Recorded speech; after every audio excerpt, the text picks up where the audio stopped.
بسم الله الرحمن الرحيم. السلام عليكم ورحمة الله وبركاته. فيديو kana keessatti haasawaa isinitti dheeressu. AI nurra dudaa qopheessuuf hojiin guddaan eegalamuu viidiyoo dabre keessatti hanga takka dubbadhee ture. Sagantaa tana keessatti immoo waan kana qabatamaan isin garsiisa. AI nurra dudaa kana banee gaaffilee muraasa gaafadha. Mee fakkeenyaaf gaaffii akkamaa gaafadhu? Wudu'a keessatti miila dhiqachuun dirqamaa? Kunooti deebisaan. Eeyyen wudu'a keessatti miila hanga kiyyootti dhiqachuun dirqama. Wudu'ni utubaa jaha qaba. Isaan keessaa tokko miila hanga kiyyootti dhiqachuudha. Qur'aana keessatti suuratul Maa'idaa ayata 6 irratti kana jedha. Yaa warra amantan, yoo salaataaf qophooytan fuula keessanii fi harka keessan hanga ciqileetti dhiqadhaa. Mataa keessan haxaawaa, miila keessan hanga kiyyootti dhiqadhaa. Qabatamaan osoo gaaffitan ulamaa'ii gaafachuu fedhee takki qaamaan ka'ee aalima bira dhaquu qaba. Yookiin telefoona bilbiluu qaba. AI nurra dudaa ammoo ammuma sakandii keessatti naaf deebisa. Sanuu ragaa qabatamaa waliin. Ammas gaaffii dabalataa gaafadha. Mee maal haa gaafadhu? Mee gaaffii dhihoo tana nutti ergamte takka gaafadha. Hojiin dallaalummaa haraama moo halaala?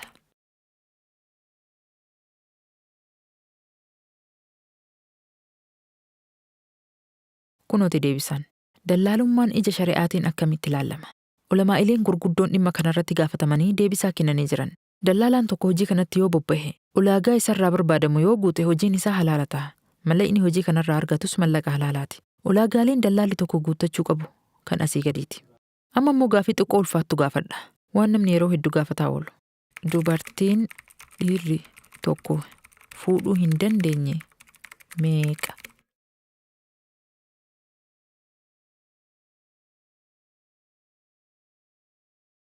Maasha Allah, deebisaa bal'aa haala namaaf galuun.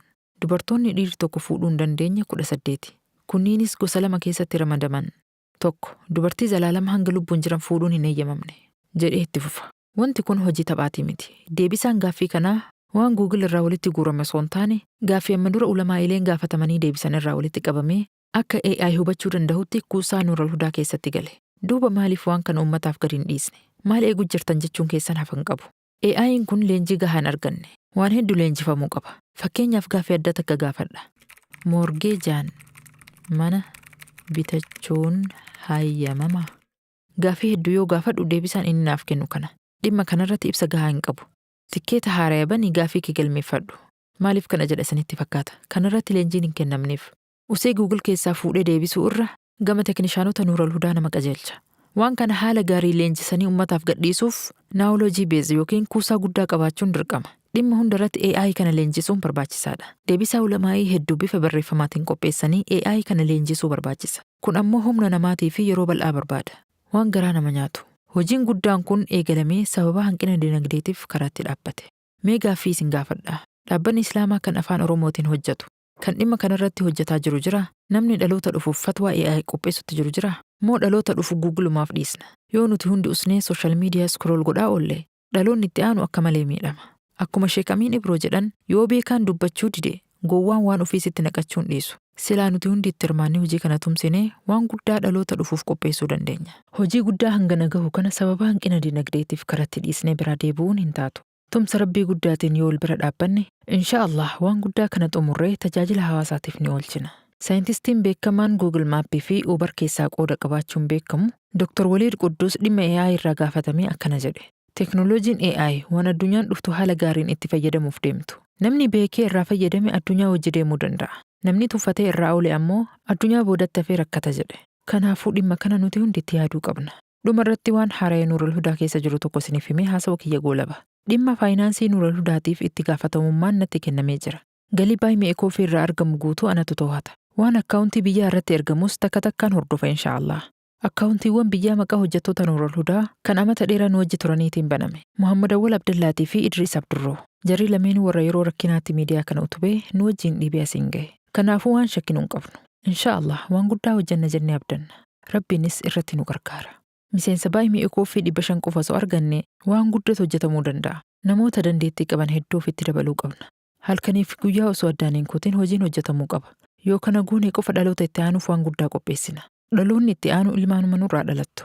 Kanaafuu kallattii hundarraa dirmachuu qabna.